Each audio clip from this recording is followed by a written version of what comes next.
My name is Angela Sweeney, and I tweet under the name @AngelaSweeney, so it's really easy to figure out who I am. I am going to be talking today about how you can use social media in your PR outreach efforts, both in terms of sharing your message and also in terms of cultivating relationships with your local journalists and local media. We're going to talk a little bit about what media relations is, how you can use social media to develop your media lists, and also how you can engage engage the media via the social media channels that you choose to employ, whether it's you as an individual, whether it's you as a shopping center, or whether it's you as a corporation. There are various tactics that you can use that apply to all three of those. So let's talk a little bit about media relations, just to kind of give you a quick overview. Media relations is really how you manage the relationship between you and your local journalist and your local media. It's how you interact with them that really kind of sets the tone for your engagement levels with them and their willingness to listen to stories that you have to talk about, and their willingness to kind of view you as a trusted news source for various stories that they might be working on. But it is a really important tool, and it's one of the things that I've noticed about social media. I kind of fell into this, but most of your journalists nowadays are online. Most of your journalists are on Twitter. A lot of them tweet about stories that they're writing about. You can't, is that better? Okay, sorry. If I start doing that again, warn me. They're all online, and they're all using Twitter in various different ways, and it's a great way to get to know your local media. We'll talk a little bit about media list development. Again, you all have local publications in your local market, and then there are obviously industry publications that we all know and love and follow. And if you follow them, you'll start to see that they have really started to embrace various different social media channels. Like Globe Street is now on, Facebook and Twitter and very active. BizNow is now really active on Twitter. So there's a lot of media outlets that are tweeting, and there are a lot of reporters that work for those media outlets that are tweeting individually as well as on behalf of their media outlets. So there's a great, resource on Twitter to be able to find and reach out to a lot of these different media folks. There are various different user groups and list functions. There's a couple of public relations companies in the Baltimore market, I'm in the Baltimore, DC area, that have actually put together a list of Baltimore media, and you can follow through the list functionality on Twitter and see who all of those media are and what they're writing about, what they're talking about, and it helps you identify who the appropriate resources are and who the appropriate reporters are for each of the stories that you might be interested in trying to get placed. One of the things that's really important when you do use Twitter and Facebook and some of these other social media tools is make sure they know who you are. When you follow them, make sure your bio is complete. Make sure that you're telling them who you are, what you do, and why it would be good for them to actually follow you. If you look at the bio that I have up here, I list my name, my title, and the company that I work for, and the industry that I tend to tweet and post about the most. And it helps them to understand, what kind of stories it would make sense to reach out to me about, what kind of things that I'm talking about, what kind of expertise I can be a resource for them about, and it just kind of helps facilitate the engagement. So, specific to Twitter, once you've kind of identified who some of the reporters are that you'd like to develop a relationship with and you find them on Twitter, follow them, and again, let them know who you are, send them a message, tell them you like the tweets, or if they wrote a story that you happen to be quoted in, or if they wrote a story about something that is a topic that you're familiar with, shoot them a note. Use the reply functionality in Twitter and start a conversation. Retweet or reply to stories that they write that are of interest to you, because it also, again, kind of raises their level of awareness of who you are and what you do, and what topics you can be a resource to them for. Make it easy. Don't make them, work for it. Help them understand exactly, what you bring to the table and why you are a good resource. Facebook. How many of you guys, all of you on Facebook? Most of you on Facebook? There are some great resources on Facebook in terms of developing relationships with journalists. Start with your local news, weather, traffic, you know, magazines. There's all sorts of publications in your local area. If you are a national developer with a national footprint, obviously you want to, you know, follow the trade magazines. As I mentioned earlier, Globe Street has a great presence. ICSC has a great presence. Retail traffic as well. So find those on Facebook that appeal to your particular industry and follow them. Comment on posts that you think are relevant and engage. I mean, that's the whole thing about social media, is you really want to make it a two-way conversation. It's not just about you talking to reporters, it's about creating a dialogue between you and the reporter. Don't stalk them. You know, for some individual reporters, Facebook is personal, and I think you need to learn how to respect boundaries in the various different social media channels. But you know, you can certainly engage with a brand or a media outlet. Be a little bit more judicious in terms of the actual individual reporters that you reach out and seek. There are some other channels like Twitter, like LinkedIn, that are a little bit better in terms of that one-on-one dialogue with reporters than I think Facebook is. There is one great resource here, and you see the image of it right there. It's called Journalists on Facebook. It is a great tool that Facebook kind of put out there, and it's a great way to see what journalists are writing about. It crosses industries. It's not specific to shopping centers, but it's a great way to see what reporters are thinking, how they operate. It's kind of a glimpse into the journalistic world on Facebook, and it's actually kind of interesting to follow. They'll do profiles on various different reporters, and there's some pretty good information when you follow that on Facebook. If you do engage with reporters, make sure that you follow up. You know, they're always on deadline, and especially nowadays in a 24-hour news cycle, there is always a deadline. And if you are going to be a useful resource to them, you need to make sure that if they call you, if they reach out to you, if they tweet you, if they direct message you, whatever way that they choose to reach out to you, make sure that you follow up quickly, because it's really important to help them meet their deadlines and get them the information that they need. And, you know, sometimes you're not going to have an answer. Sometimes you may not be able to give an answer.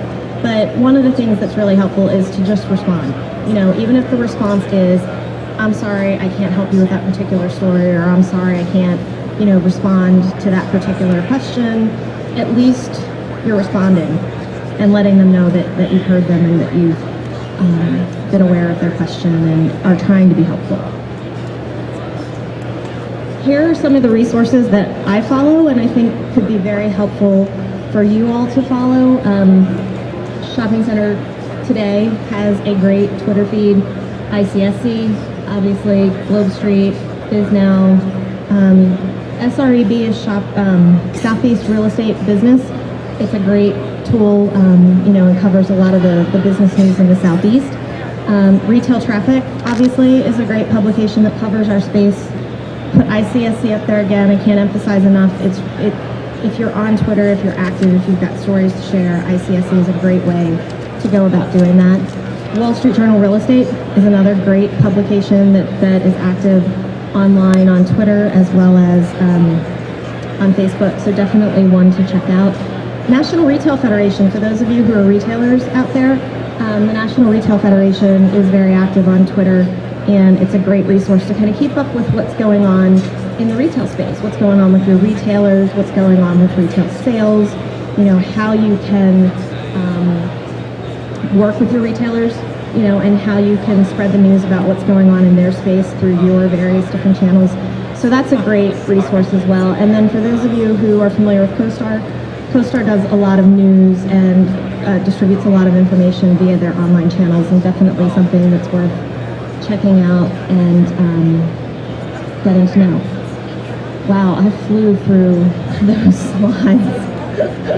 I think I'm still racing because I ran over here from the far end of the South Hall, and I don't think the pace has slowed down since I got here. A couple of other just general thoughts. I run marketing and communications for the Peterson Companies, which is a real estate development company based in Fairfax, Virginia. So we have a pretty sizable footprint in and around the DC metro area.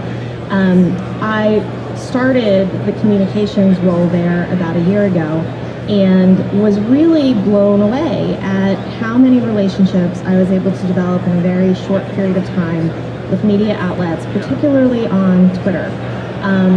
It has just been a great tool for me, and a lot of it was, quite honestly, trial and error. I mean, I would reach out to certain reporters, I would comment on stories, I would, note if I was at a function. A lot of you go to a lot of the different real estate meetings that occur in your various different cities, and you would notice the reporters that were there covering it. I would follow it on Twitter, and you would see a local reporter writing about something, and I would reach out to them and say, hey, I'm here too, I'd like to say hello and meet you.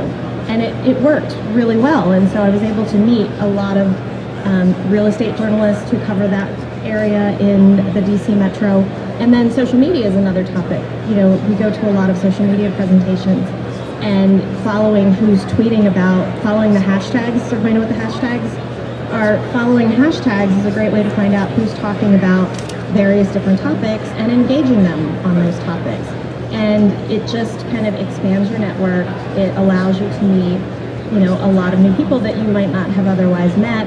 You might not have even known that reporter was in the room in the days before Twitter, and now that they're tweeting about what they're hearing, it's a great way to find out who they are. Quick anecdotal story.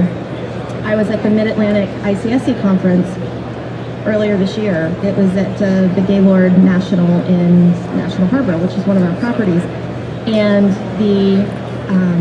one of the executive vice presidents from Tanger Outlets was presenting on the project that they JV'd with us to build at National Harbor. And so he was talking about the project and talking about how many stores it was going to have and stuff that we had talked publicly about before. But there was a reporter in the audience, and as I'm scrolling through the Twitter feed, she's actually live tweeting and put a blog post together that by the time he was off stage was online on the Washington Business Journal. So it is fast-paced, it is happening all around you, and it is happening instantaneously, and you have to be in tune to it, particularly if you've got a story that you're managing or a story that you're working on.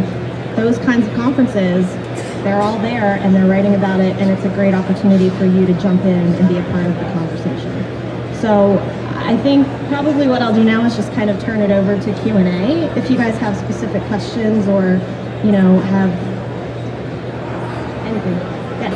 Hello, everyone. I have over 70,000 followers on Twitter, and sometime from 70,000 it dropped down to 58 or 90,000. How can I keep all of my followers following me constantly and keep staying up and up and up? I think one of the best tips with Twitter, and I started from 0, and I think I'm hovering around 815 right now, and it took me 18 months to get there, and it continues to grow. I think what's happening now with Twitter and with a lot of the social networks, for a while it was, how many followers could I possibly rack up? It was like this contest to have the most followers. And now what you're finding is that it's more important to have an engagement with these folks. It's not a numbers game anymore. It's about meaningful relationships, meaningful dialogue. It's about really providing content that people who follow you find interesting and relevant. And what I have found is by steadily focusing in on commercial real estate, and marketing communications, which is the majority of what I tweet about, I've seen my numbers steadily grow. Well, I do all of VIP hosts for all Las Vegas nightclubs, and I have lots of celebrities that I host with an agent, and I have, every time I host, I take a picture of them, I post it on Twitter, and I got a hit. My Twitter's linked into my Facebook, linked into my LinkedIn. I got a hit anyway. Is there any way can you be our host, or is there any way you can reserve our VIP table at that club of which celebrity is going to be? You want to be next to it. Yeah, the number increased. 3 days later, dropped down 15 and I lost. And I want to keep the number going higher and higher. And it's hard for me, and I don't understand how that works. Or I did something wrong when I posted. I'm not that familiar with your Twitter feed, although I noticed that you recently followed me, so it was great. Yes, you did. Okay. So and it was like right before the conference, and I thought, wow, some nightclub in Vegas is following us. But it was a result of a tweet that I had posted about coming out to Las Vegas for Recon. And, people tend to follow you, and then they, once they get a feel for what your feed is, if it's useful information to you, they'll stick with you. If it's not useful information, they'll drop you. I used to get really upset. I used to use this service called Twitter Quitters. I don't know if any of you are familiar with it, but there's this service called Twitter Quitter. And I would get really upset if somebody stopped following me. I thought, well, what did I do wrong? Like, what happened? Yeah. And then I just learned over time that it's just the nature of the beast. People follow you, they stop following you. Some people have started following me again after they've dropped me. It's just, it's whether your content is meaningful to them in the moment that they make that decision. Wrong that you do, I do. It's just not necessarily. It's just no more fun for them. It's no interest. Yeah. Correct? Yeah. Because I have celebrity for sale. What I do wrong. Yeah. So I want to increase it more instead of decrease. Any other questions about Twitter? Sure. About the media. Okay. Real estate development company, a publication had been hounding me about doing an article, and finally got around to doing an article.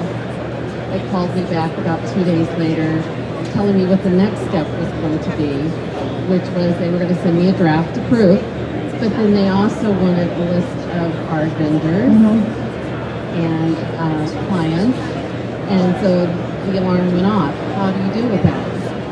Well, I actually was in a similar situation, and I am not a big fan of going after articles in that way. I think there are enough newsworthy publications out there that you can get your message out in without necessarily having to give up your vendor list. So as a general rule, if it's a publication that I'm not familiar with, I will reach out to them and kind of ask to see the publications so that I can understand, what their format is, how their articles typically tend to look. And a lot of times you can kind of see the pattern, where they, have the article and then it's surrounded by vendor copy. There are some people who love that format, and there are some people who are perfectly comfortable in doing that. It really is just a personal preference on your part. But if you're not comfortable with it, I've said no. I've said, no, I'm sorry, that's not something that we're comfortable with, and we're happy to talk to you, and if you want to write a story, great, but in our particular case, we didn't give up the list. Any other questions? Is there any media in the audience here? Just curious? Okay. It'd be interesting to get their perspective. If any of you are in the Mid-Atlantic area, we are actually working on putting together a conference with some local journalists who are active on various social media outlets and doing it through ICSC, so stay tuned for information on that, but that would be an interesting topic.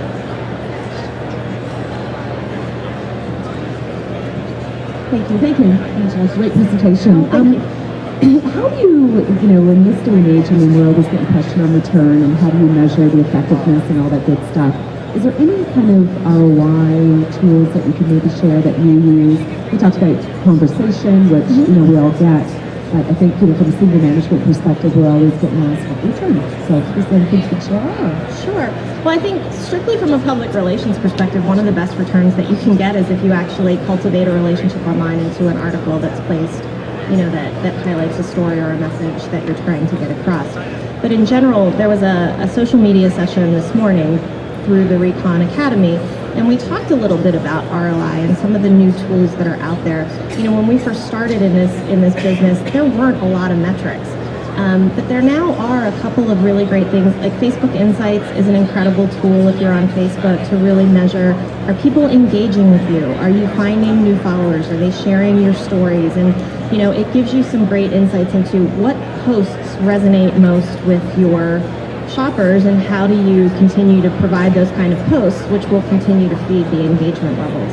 So Facebook Insights is a great tool that helps you sort of measure some of that. LinkedIn too. Even some of the corporate posts that we put on LinkedIn regarding a new lease that's signed or a new deal that we're working on, you can really see who's sharing your stories, what kind of levels of engagement, what the interactions are. So the social media channels themselves are starting to get a little bit more savvy in terms of helping you measure and put some metrics around what it is that you're trying to accomplish. The other resource that I'll throw out there is Center Social, and if you guys are familiar with Alexander Babbage, they're a research company that does a lot of research in the shopping center industry. They actually started benchmarking social media about 2 years ago, and what they do every quarter is they look at what's going on across the developers, what's going on across individual shopping centers, what are the trends in fan growth and follower growth, and they actually benchmark the top 20 shopping centers, they benchmark the top 20 developers who are active on social media, and they've recently added Foursquare to the mix, and they've done some insights in terms of which outlet ties to the types of messaging that those followers of those outlets like to hear. So for some, like Twitter is more promotional, they want to know what's going on, what events are happening, and it tends to skew, a little bit more male than female. Foursquare tends to skew a little bit more male, so the types of offers that you offer, need to be reflective of that demographic base. So those kinds of resources are great just to help you hone in your message and figure out what you want to say to the various different audiences on the various different channels. I'm sorry? Google Plus. I'm on Google Plus. Google Plus was one of those things that kind of came out of nowhere and exploded, and all of a sudden you've got huge circles of friends. It skews heavier male than it does female. I kind of scan it every once in a while to keep track of the news, and I know that there are some folks who are very, very active on it. It's not one that I personally am very active on. I tend to focus more on Twitter and LinkedIn, but it's definitely a great resource for those who find it beneficial.